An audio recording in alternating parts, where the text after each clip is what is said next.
everybody? It's DJ MV Angela Yee, Charlamagne the Guy. We are the Breakfast Club. Now, if you're just joining us, we're talking about love languages, the 5 love languages, and they are, number 1, words of affirmation. That means compliments.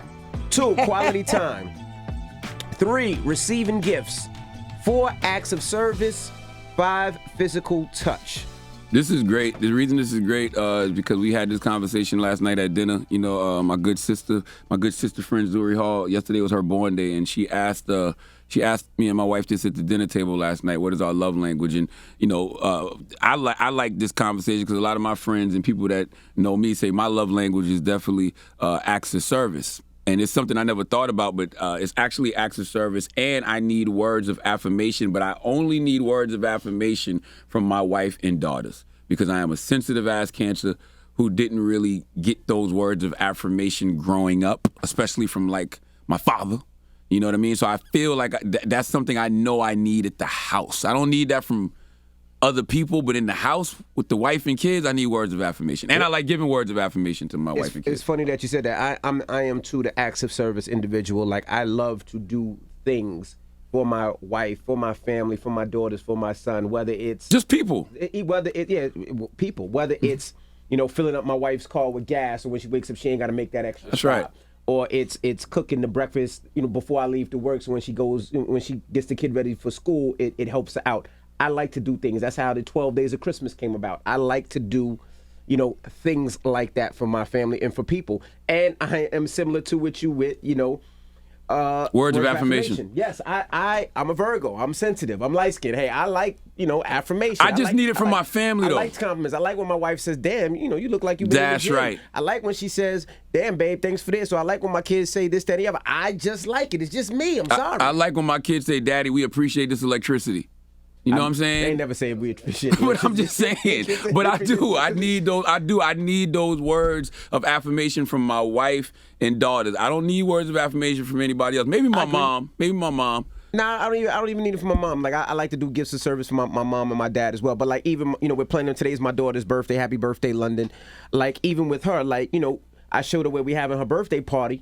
And she was just like, Dad, thank you so much. You worked so hard. I appreciate it. It's going to be the coolest. It made me How melt. old is she? She'll be 9.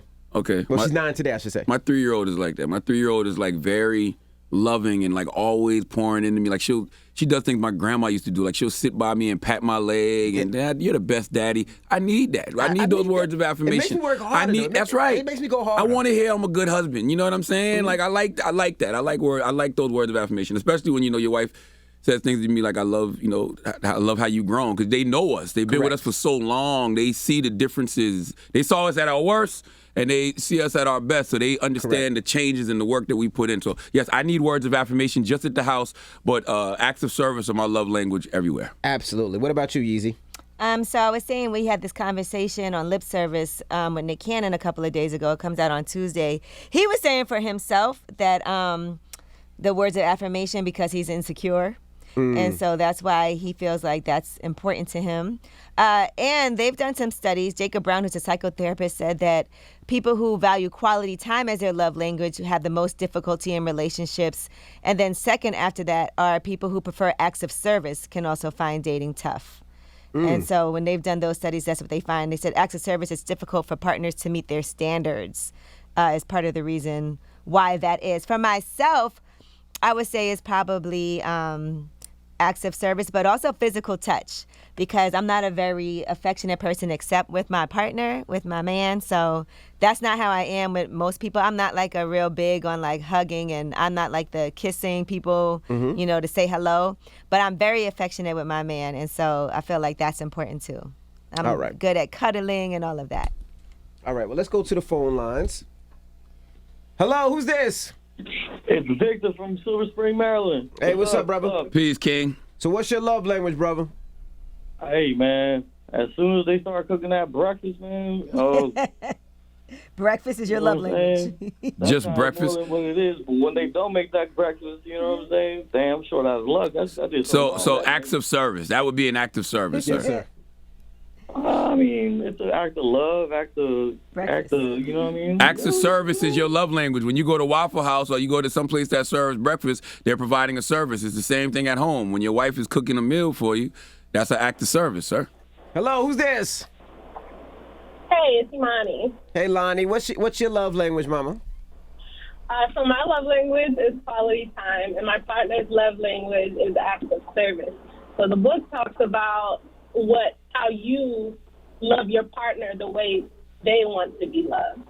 So your love language is for you. Your partner's love language is for them. So Correct. It doesn't teach you how you, in your love language, should love your partner. It's how you should love your partner for their love language. And that's where people kind of get messed up, because it's like, well, I want to give gifts because that's how I receive, but maybe my partner wants acts of service or words of affirmation. No, absolutely. Like, yeah. I agree. Hello, who's this? Hey, y'all. This is Lady T. How y'all doing this morning? Hey, Lady Good T. morning. How you feeling? I'm feeling great, honey. I'm awake.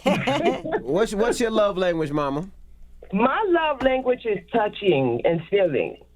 Okay. Okay? Like and it's me. very important that you have to learn yours and your partner's love language because, okay, for example, the person I'm dating now, his is gifting. His emotional status is dead. Right. So it's hard for him to, he doesn't like to be touched, and nor does he like to give it. So it's just like a conflict. So Yeah. if you don't know your love language and your partner's, it could be a big deal breaker, and people don't realize that. Some people do think that, in place of affection and time and all of that, they can give you gifts. Nah. Right. Yes, that's exactly how he is, too, because he's always saying, there's a time and a place for this.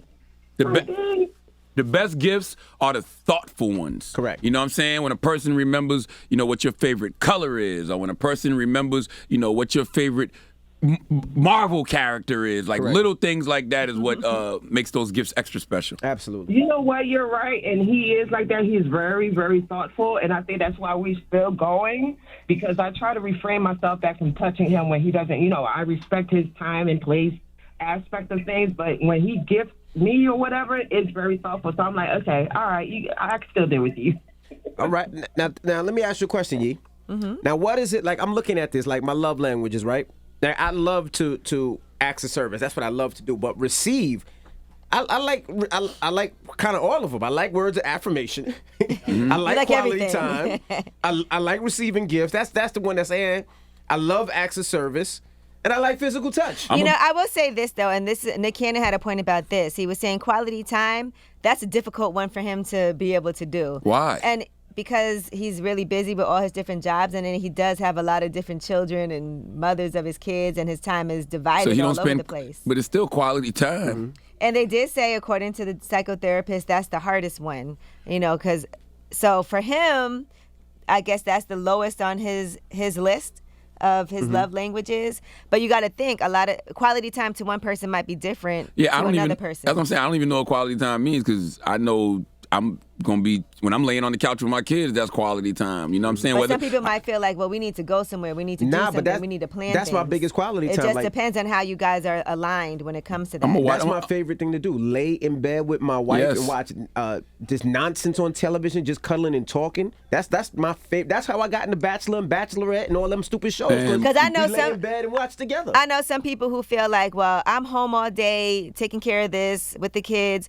and then you come home and you're exhausted from working or haven't been traveling or doing those things, and now you don't want to do anything. I don't want to just lay in the house. And so for them, that might not be quality time. That's why sometimes things aren't aligned. No, that's the best thing That's ever. how Lay in the word bed is naked born. and watch television. There's nothing better than laying on the couch with your family, watching Encanto for the 1,000th time. For me and you. That's for me and you. Like that's what I enjoy. that's for you I guys, get but my not for enjoyment out of that. everybody. I love You talk it. about what's a great weekend.